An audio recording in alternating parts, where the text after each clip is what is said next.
സുനിഷ, ഇപ്പോൾ ഈ ഒരു മാസത്തിനിടെ സർക്കാരിൻ്റെ സംവിധാനങ്ങൾ ജാഗ്രതയോടെ പ്രവർത്തിച്ചു തുടങ്ങി എന്നതിൻ്റെ സൂചനകൾ നമുക്ക് ലഭിക്കുന്നുണ്ട്.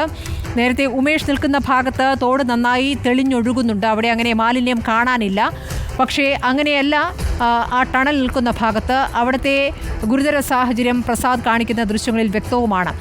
സുനിഷയ്ക്കിപ്പോൾ നൽകാവുന്ന വിവരങ്ങൾ എന്താണ്? ഈ ജോയുടെ മരണത്തിന് ശേഷം എത്രത്തോളം നടപടികളുണ്ടായി? പിന്നെയും മാലിന്യം തള്ളാനെത്തുന്നവരുണ്ടായിരുന്നോ? ഇങ്ങനെ രാത്രിയും പുലർച്ചെയും ഒക്കെ മാലിന്യം കൊണ്ട് അവിടെ കൊണ്ട് എറിയുന്നവരുണ്ടായിരുന്നു. അവരെ പിടികൂടിയതിൻ്റെ കണക്കുകളും വരുന്നു. നല്ല രൂപത്തിൽ തന്നെ നടപടി ഉണ്ടായിട്ടുണ്ടോ എന്നാണ് നമുക്ക് അറിയാനാകുന്നത്. തീർച്ചയായിട്ടും സ്മൃതി, അങ്ങനെ തന്നെ വേണം. ഒരുപക്ഷേ കോർപ്പറേഷനുള്ള അതേ ഉത്തരവാദിത്വം തലസ്ഥാനത്ത് വസിക്കുന്നവർക്കുമുണ്ട് എന്നത് തന്നെയാണ് പ്രധാനപ്പെട്ട കാര്യം. ഞാനിപ്പോൾ ഉള്ളത് പഴവങ്ങാടി ഭാഗത്താണ്. ഇപ്പോൾ ഒരുപക്ഷെ ദൃശ്യങ്ങളിൽ കൃത്യമായി കാണാൻ കഴിയും, ഒരൊറ്റ നോട്ടത്തിൽ ഈ തോട് നല്ല രീതിയിൽ തന്നെ വൃത്തിയാക്കിയിട്ടുണ്ട് എന്നതാണ്. ഒരുപക്ഷെ നമ്മൾ നേരത്തെ ഈ തൊട്ടടുത്ത ഈ കടയിലുള്ളവരോടൊക്കെ തന്നെയും ചോദിച്ചപ്പോൾ ഇന്ന് രാവിലെയും ഈ നഗരസഭയിലെ ഈ ശുചീകരണ തൊഴിലാളികൾ രാവിലെയും ഇത്തരത്തിൽ ക്ലീനിങ് പ്രവർത്തനങ്ങളിൽ ഏർപ്പെട്ടിരുന്നു. ഈ ഉപരിതലത്തിലുള്ള പ്ലാസ്റ്റിക്കുകളൊക്കെ മാറ്റുന്ന പ്രവർത്തനങ്ങളിലേക്ക് കടന്നിരുന്നു എന്നതാണ്. പക്ഷേ സ്മൃതി, പ്രധാനപ്പെട്ട ഒരു പ്രശ്നം എന്ന് പറയുന്നത് ഈ സൂചിപ്പിച്ചതുപോലെ തന്നെ ഉപരിതലത്തിൽ കാണുന്ന അല്ലെങ്കിൽ മേൽത്തട്ടിൽ കാണുന്ന ഈ മാലിന്യങ്ങളൊക്കെ തന്നെയും നീക്കം ചെയ്യുന്നുണ്ട് കോർപ്പറേഷൻ്റെ ഭാഗത്തു നിന്ന് എന്ന് പറയുമ്പോൾ പോലും അടിത്തട്ടിൽ മണ്ണിൽ കുമിഞ്ഞു കിടക്കുന്ന മാലിന്യങ്ങൾ നീക്കം ചെയ്യപ്പെടുന്നില്ല എന്നതൊരു പ്രധാനപ്പെട്ട പ്രശ്നമായി മാറുന്നു എന്നതാണ്. ഒരു പക്ഷേ ജോയി ഈ ആമയഞ്ചാൻ തോട്ടിലേക്ക് വീണപ്പോഴും ഈ സ്കൂബ ടീം അടക്കം വന്നപ്പോൾ പറഞ്ഞിരുന്ന ഒരു പ്രധാനപ്പെട്ട പ്രശ്നം 6 അടിയോളം വെള്ളത്തിൽ അത് 3 അടിയോളം മാലിന്യങ്ങളാണ്. അതാണ് ഈ രക്ഷാപ്രവർത്തനത്തിന് വലിയ തോതിലുള്ള ബുദ്ധിമുട്ടുണ്ടാക്കുന്നത് എന്നതാണ്. ഒരു പക്ഷേ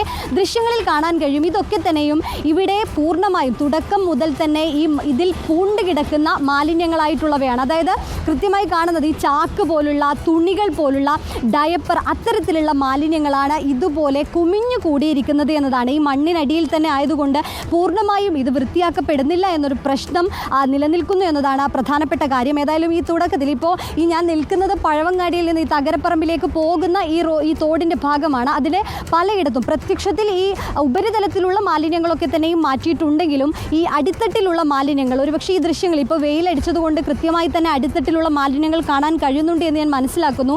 ഈ ഗുളികയുടെ സ്ട്രിപ്പുകൾ അടക്കം പോലും ഈ മാലിന്യ കുമ്പാരത്തിൽ ഉണ്ട് എന്നതാണ്. അടിത്തട്ടിലെ മാലിന്യത്തിൽ പെട്ടിട്ടുണ്ട് എന്നതാണ് പ്രധാനപ്പെട്ട പ്രശ്നം. സ്മൃതി, അതിനിടയിൽ തന്നെ നേരത്തെ പറഞ്ഞതുപോലെ വലിയ രീതിയിലുള്ള പരിശോധനകൾ കോർപ്പറേഷൻ്റെ ഭാഗത്തു നിന്നും ഉണ്ടാകുന്നുണ്ട് എന്നത് ശരിയാണ്. കാരണം അതിനുശേഷം ഈ രാത്രികാല സ്ക്വാഡുകളുടെ പ്രവർത്തനങ്ങൾ പോലും ശക്തമാക്കിയിരുന്നു. മാലിന്യം ആരെങ്കിലും തള്ളുന്നുണ്ടോ എന്നതടക്കമുള്ള പരിശോധനകൾ നഗരസഭയുടെ ഭാഗത്തു നിന്നും ശക്തമായി തുടരുകയും ചെയ്തിരുന്നു.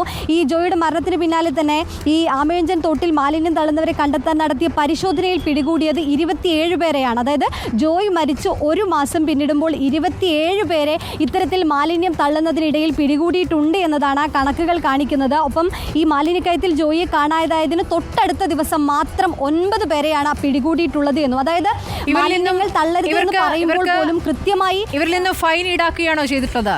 ഈ 27 പേർ, ജോയുടെ മരണത്തിന് ശേഷവും പാഠം പഠിക്കാത്ത 27 പേർ.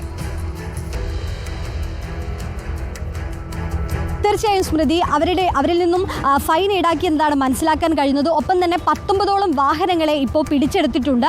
അത്തരത്തിലുള്ള നടപടികൾ ഒരു ഭാഗത്ത് നടക്കുന്നുണ്ട് എന്ന് നമ്മൾ മനസ്സിലാക്കുന്നുണ്ട്.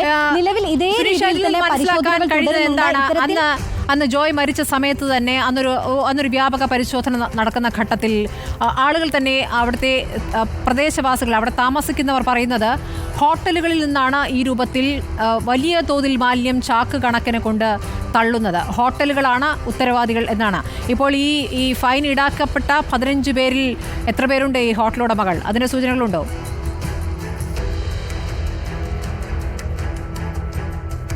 സ്മൃതി, ഈ ജോയ് മരിച്ചതിൻ്റെ തൊട്ടടുത്ത ദിവസങ്ങളിൽ തന്നെ ഹോട്ടലുകൾ കേന്ദ്രീകരിച്ച് പരിശോധന നടത്തിയിരുന്നു. ഒരുപക്ഷെ ഈ പല ഹോട്ടലുകൾ ഒപ്പം തന്നെ മറ്റ് വ്യാപാര സ്ഥാപനങ്ങളൊക്കെ തന്നെയും ഇതേ രീതിയിൽ ഒരുപക്ഷെ ഈ സീവേജ് വേസ്റ്റ് അടക്കം ഈ തൊട്ടിലേക്ക് കടത്തിവിടുന്നതായി ശ്രദ്ധയിൽപ്പെട്ടിരുന്നു. പിന്നാലെ തന്നെ വലിയ രീതിയിൽ തന്നെ ഫൈൻ അടപ്പിക്കുന്ന സ്ഥിതിയും ഉണ്ടായിരുന്നു. ഇത് സ്മൃതി, 27 പേർ എന്നത് ഇത്തരത്തിൽ ഈ വാഹനങ്ങൾ നിർത്തി മാലിന്യം ഈ തോട്ടിലേക്ക് നിക്ഷേപിക്കുന്നവർ എന്നതാണ് മനസ്സിലാക്കാൻ കഴിയുന്നത്. അവരിൽ നിന്നാണ് ഈ ഫൈൻ ഈടാക്കുകയും ചെയ്തിരുന്നത്. ഈ പറഞ്ഞ പറഞ്ഞതുപോലെ നേരത്തെ പ്രസാദ് സൂചിപ്പിച്ചതുപോലെ ഈ ഫെൻസിങ് ഈ മതിലുകളൊന്നും ഇല്ലാത്തയിടത്ത് കൃത്യമായി വാഹനങ്ങൾ ഒരു ഓരത്ത് നിർത്തിയിട്ടാൽ ശേഷം ഈ തോട്ടിലേക്ക് കളയാനുള്ള സാധ്യതകൾ എളുപ്പമാണ്. പക്ഷേ ഒരുപക്ഷെ ഇവിടെ ഒരു പോസിറ്റീവായി കാണാൻ കഴിയുന്നത് പഴവങ്ങാടി ഭാഗത്ത് ഈ ഫെൻസിങ് മതിൽ കൃത്യമായി തന്നെ ഈ ഫെൻസിങ് വേലികൾ ഘടിപ്പിച്ചിട്ടുണ്ട്. അതുകൊണ്ട് തന്നെ ഇവിടെ ഏതായാലും വാഹനങ്ങൾ പാർക്ക് ചെയ്തതിന് ശേഷം തൊട്ടടുത്ത് ഈ വാഹനങ്ങൾ ഓടിക്കൊണ്ടിരിക്കെ വേസ്റ്റ് ഈ എറിയാൻ കഴിയുന്നൊരു സാഹചര്യം ഏതായാലും നിലവിൽ ഈ ഭാഗങ്ങളിൽ ഇല്ല എന്നതാണ്. പക്ഷേ എല്ലായിടത്തും ഇതല്ല സ്ഥിതി എന്നതാണ് മറ്റൊരു പ്രധാനപ്പെട്ട പ്രശ്നം. അതായത്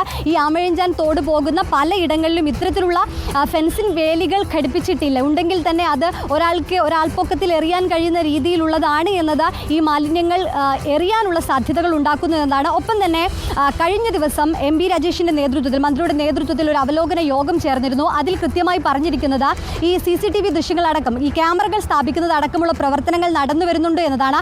14ഓളം ഫേസ് ക്യാമറകൾ സ്ഥാപിച്ചിട്ടുണ്ട് എന്നത് മന്ത്രി തന്നെ പറയുകയും ചെയ്തിട്ടുണ്ട്. ഒരുപക്ഷെ സ്മൃതി, ഇവിടെ തന്നെ ദൃശ്യങ്ങളിൽ കാണാം ഈ പഴവങ്ങാടി ഭാഗത്തും ഇതാ ഒരു ക്യാമറ ഘടിപ്പിച്ചിട്ടുണ്ട് എന്നതാണ്. ഇത്തരത്തിൽ ചിലയിടങ്ങളിൽ ക്യാമറ ഘടിപ്പിക്കുന്ന പ്രവർത്തനങ്ങൾ തുടരുന്നുണ്ട്. അത്തരത്തിൽ 34ഓളം ക്യാമറകൾ പലയിടത്തായി ഘടിപ്പിക്കുമെന്നാണ് അറിയിച്ചിരിക്കുന്നത്. അതിൽ 14ഓളം ക്യാമറകൾ നിലവിൽ ഘടിപ്പിച്ചിട്ടുണ്ട് എന്നൊരു പോസിറ്റീവായ കാര്യം കൂടി ലഭിക്കുന്നുണ്ട്. കാര്യം ഓരോ നഗരവാസിയും ഉത്തരവാദിത്വത്തോടുകൂടി തന്നെ ഓർമ്മിക്കേണ്ട കാര്യമാണ്. ഏതായാലും നഷ്ടം ജോയ്ക്കും ജോയുടെ കുടുംബത്തിനാണ്. മാരായമുട്ടം സ്വദേശി ജോയ് ആമയിഴഞ്ചാൻ തോട്ടിൽ മുങ്ങി മരിച്ചിട്ട് 1 മാസം പിന്നിടുകയാണ്.